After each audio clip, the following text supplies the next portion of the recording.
Hello, welcome back to my channel. నేను ఈరోజు upma prepare చేసుకున్నానండి.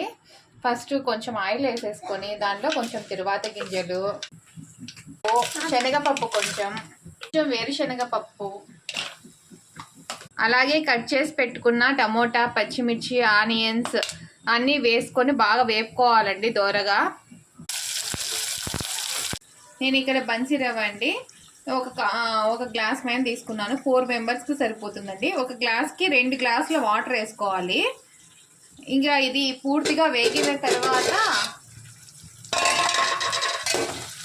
మనం వాటర్ వేసుకుంటామండి. దీంట్లో ఇక్కడ టమోటాలు బాగా వేగి మెత్తగా అయినంత వరకు వేసుకుని వేస్తున్నానండి. ఇక్కడ వాటర్ వేసుకుంటున్నానండి. ఒక గ్లాసు రవ్వకి 2 గ్లాసుల వాటర్ తీసుకుంటాము.